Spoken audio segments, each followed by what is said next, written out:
But in the bullshit department, a businessman can't hold a candle to a clergyman. Because I got to tell you the truth, folks. I got to tell you the truth. When it comes to bullshit, big time, major league bullshit, you have to stand in awe of the all-time champion of false promises and exaggerated claims, religion. No contest. No contest. Religion easily has the greatest bullshit story ever told. Think about it. Religion has actually convinced people that there's an invisible man living in the sky who watches everything you do every minute of every day. And the invisible man has a special list of 10 things he does not want you to do. And if you do any of these 10 things, he has a special place full of fire and smoke and burning and torture and anguish, where he will send you to live and suffer and burn and choke and scream and cry forever and ever till the end of time. But he loves you.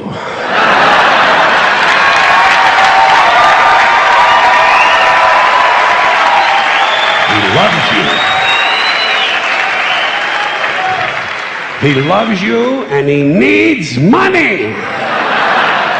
He always needs money. He's all powerful, all perfect, all knowing, and all wise. Somehow, just can't handle money. Religion takes in billions of dollars.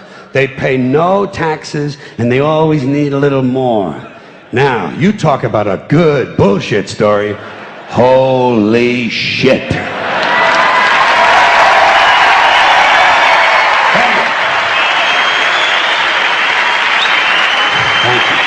But, thank you very much. But I want you to know something. This is sincere. I want you to know, when it comes to believing in God, I really tried. I really tried. I tried to believe that there is a God who created each of us in his own image and likeness, loves us very much, and keeps a close eye on things. I really tried to believe that, but I gotta tell you, the longer you live, the more you look around, the more you realize something is fucked up. Something is wrong here. War, disease, death, destruction, hunger, filth, poverty, torture, crime, corruption, and the ice-capades. Something is definitely wrong. This is not good work. If this is the best God can do, I am not impressed. Results like these do not belong on the resume of a supreme being. This is the kind of shit you'd expect from an office temp with a bad attitude. And just between you and me, in any decently run universe, this guy would have been out on his all-powerful ass a long time ago. And by the way, I say this guy because I firmly believe, looking at these results, that if there is a God, it has to be a man. No woman could or would ever fuck things up like this.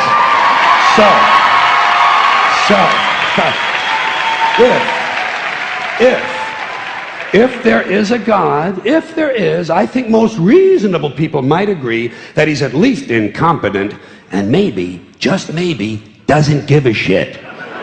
Doesn't give a shit, which I admire in a person and which would explain a lot of these bad results.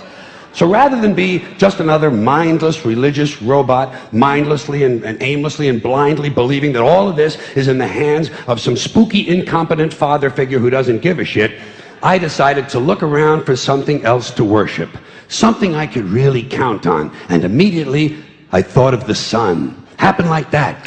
Overnight, I became a sun worshiper. Well, not overnight. You can't see the sun at night. But first thing the next morning, I became a sun worshiper. Several reasons.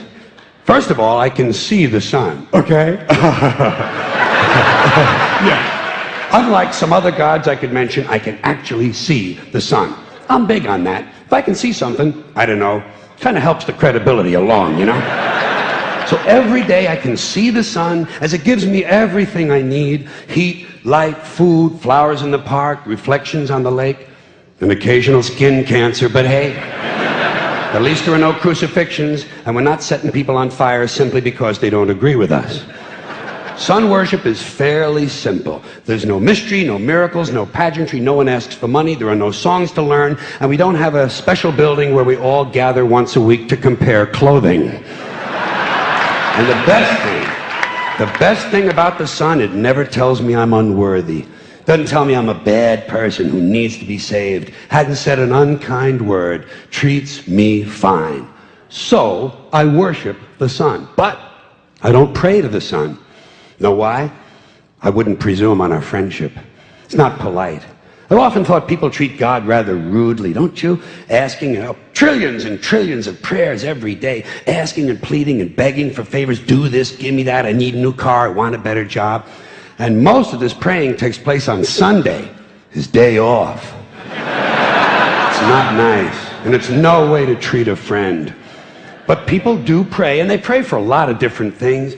You know, your sister needs an operation on her crotch. Your brother was arrested for defecating in a mall. But most of all, you'd really like to fuck that hot little redhead down at the convenience store. You know, the one with the eye patch and the club foot, huh? Can you pray for that? I think you'd have to. And I say, fine, pray for anything you want. Pray for anything. But what about the divine plan? Remember that? The divine plan. Long time ago, God made a divine plan. Gave it a lot of thought, decided it was a good plan, put it into practice. And for billions and billions of years, the divine plan has been doing just fine. Now you come along and pray for something. Well, suppose the thing you want isn't in God's divine plan. What do you want him to do? Change his plan? Just for you?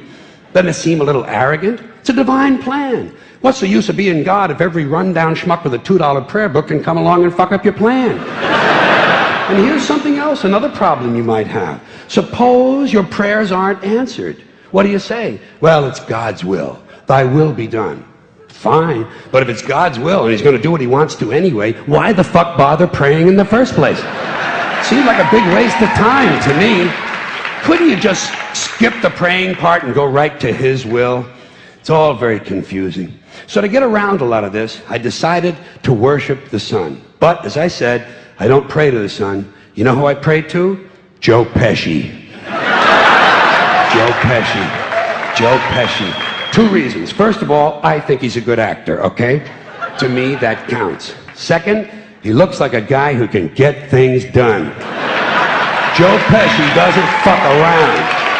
Doesn't fuck around. In fact, Joe Pesci came through on a couple of things that God was having trouble with. For years, I asked God to do something about my noisy neighbor with the barking dog. Joe Pesci straightened that cocksucker out with 1 visit. It's amazing what you can accomplish with a simple baseball bat. So I've been praying to Joe for about a year now, and I noticed something. I noticed that all the prayers I used to offer to God and all the prayers I now offer to Joe Pesci are being answered at about the same 50% rate. Half the time I get what I want, half the time I don't. Same as God, 50-50. Same as the 4-leaf clover and the horseshoe, the wishing well and the rabbit's foot. Same as the mojo man. Same as the voodoo lady who tells you your fortune by squeezing the goat's testicles. It's all the same, 50-50. So just pick your superstition, sit back, make a wish, and enjoy yourself. And for those of you who look to the Bible for moral lessons and literary qualities, I might suggest a couple of other stories for you. You might want to look at The 3 Little Pigs. That's a good one. Has a nice, happy ending. I'm sure you'll like that. Then there's Little Red Riding Hood, although it does have that X-rated part where the big bad wolf actually eats the grandmother, which I didn't care for, by the way. And finally, I've always drawn a great deal of moral comfort from Humpty Dumpty. The part I like the best, all the king's horses and all the king's men couldn't put Humpty Dumpty back together again. That's because there is no Humpty Dumpty and there is no God. None, not one, no God, never was. In fact, I'm gonna put it this way. If there is a God, may he strike this audience dead. See, nothing happened. Nothing happened. Everybody's okay. All right? Tell you what. I'll raise the stakes. I'll raise the stakes a little bit. If there is a God, may he strike me dead. See, nothing happened. Oh, wait, got a little cramp in my leg. And my balls hurt. Plus, I'm blind. I'm blind. Oh, now I'm okay again. Must have been Joe Pesci, huh? God bless Joe Pesci. Thank you all very much. Joe bless you. Thank you very much. I appreciate it.